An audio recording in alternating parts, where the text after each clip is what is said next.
Hey YouTube, it's Krupp coming at you with my week 3 picks this week for DraftKings. So I know I missed my upload last week for this. I was really busy with work and school and homework and stuff, so unfortunately I was not able to upload it that week. But my team did pretty well on DraftKings thanks to a great pick of Stephon Diggs. He had an excellent week. But we're going to move on over to week 3, and I think this is going to be a great week for you guys. I really have a lot of confidence in my picks this week.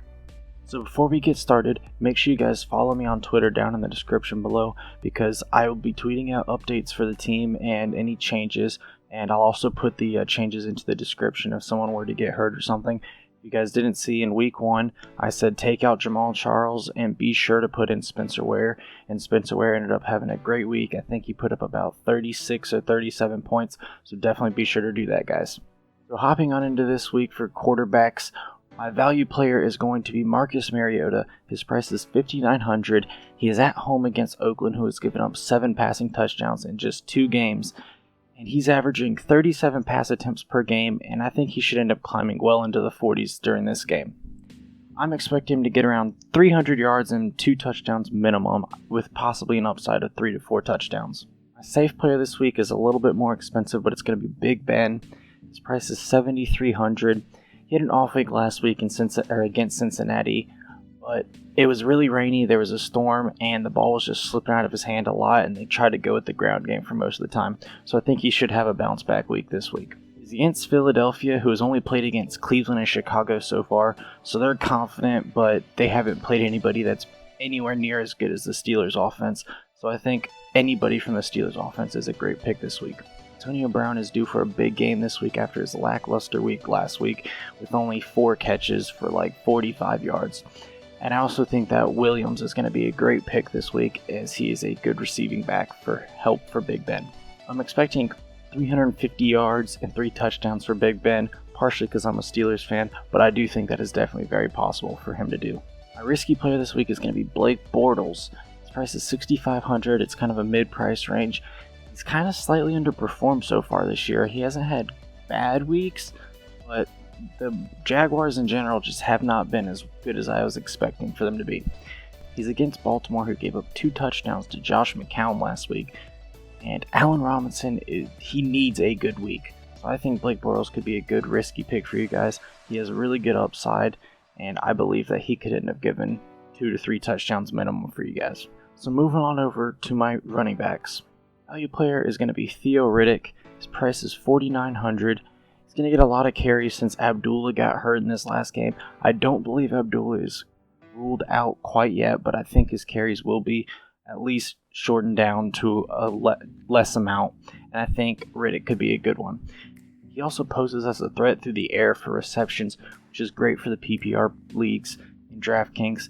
He's been averaging 19 points per game this season, which is not bad for him as a running back with that price range. For the safe player this week, I'm sure a lot of people are going to be going after him. D'Angelo Williams, the price is $7,500, pretty high price, but he's definitely going to get you guys at least 25 points this week. He is the highest scoring running back so far this season, and the Steelers offense should definitely put up 30 or more points this week in Philadelphia. D'Angelo Williams has been averaging 31 points per game so far this season, so what's not to love about him even at that price range? A risky player this week, even though people may argue with it and say it's not that risky, is going to be Melvin Gordon. His price is $5,800. He's been very good so far this season, and with Woodhead getting hurt, I believe that he should control all the carries just about, and he could end up being a good pick. The only reason why I put him as a risk is because he's against Indianapolis, who is very bad against the pass. So I believe that Phillip Rivers could throw for a lot of touchdowns, or at least a lot of yards, and will be going through the air quite a bit throughout the game. I don't think he'll actually get 20 points like he's been averaging this season, but he definitely has potential of getting 20 or 25 for sure.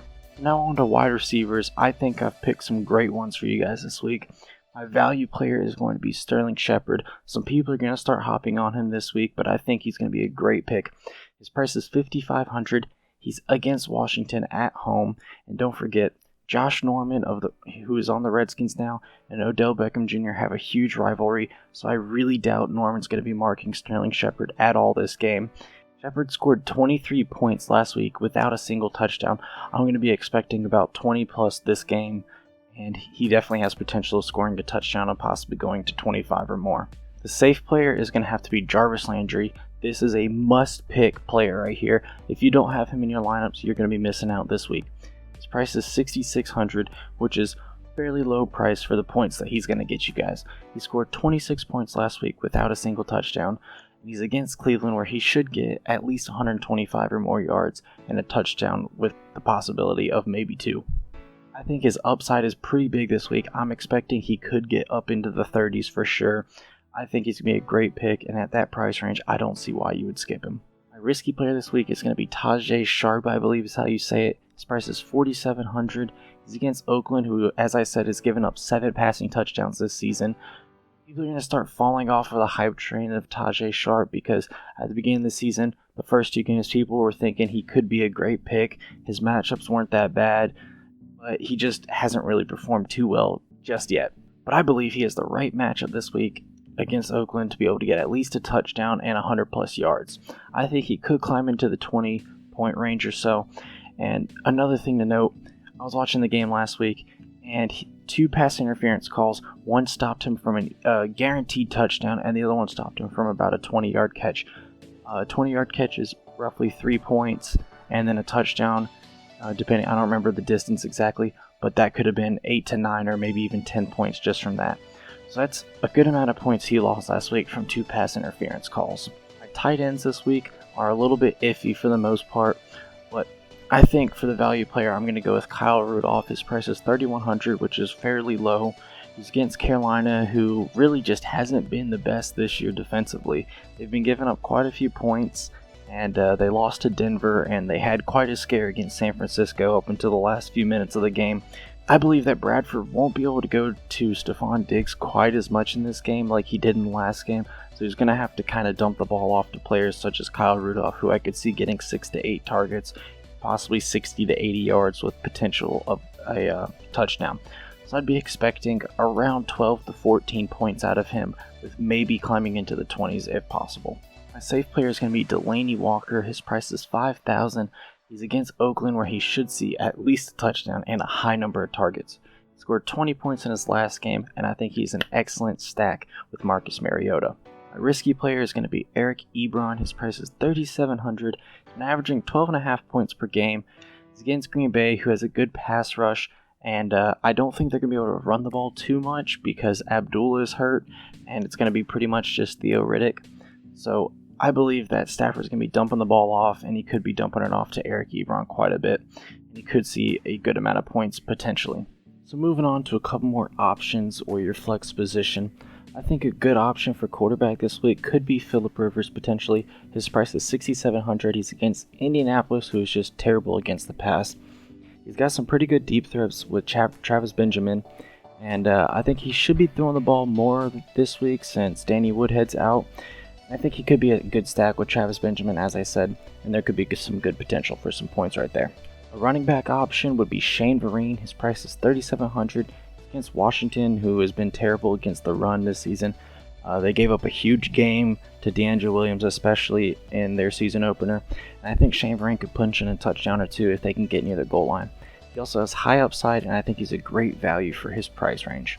Wide receiver option that I definitely think you should have in all of your lineups, along with Jarvis Landry, is Kelvin Benjamin. His price is $7,200. He's the second highest scoring wide receiver this season behind Stephon Diggs, who he's actually playing against this week. So in that matchup, I think I got to give the edge to Kelvin Benjamin. So if he can do better this week, I think that's a great pick to take. I would recommend him in some cash games especially, and possibly even some GPPs. With Stewart being hurt this week, I think Cam Newton should be throwing the ball more, and I think Kelvin Benjamin could be a great player to take. So defenses this week, I'm actually not going to be doing them anymore. I will give you guys a couple options, but generally defenses are either luck or it's just the ones that are priced at the highest point are going to be the best defenses, and that's just how it is. You can look for some pretty good matchups, but generally it's the more expensive, the better that they are. Two defenses that I actually like this week are the Dolphins and the Cowboys. So I think you guys could give a couple looks at those. But other than that, that's going to be it for today. I hope you guys enjoyed my week 3 picks this week. Be sure to follow me on Twitter and look down in the description below for any updates that may come on. But if you guys did enjoy the video, please drop a like. Let's try to hit 25 likes on this video. That would be amazing. I've been having some good support on my last couple videos like this, and I definitely think these week 3 picks could be some good ones and could definitely make you guys some money. So once again, guys, that's going to be it for today. This has been your boy Corrupt, and see ya.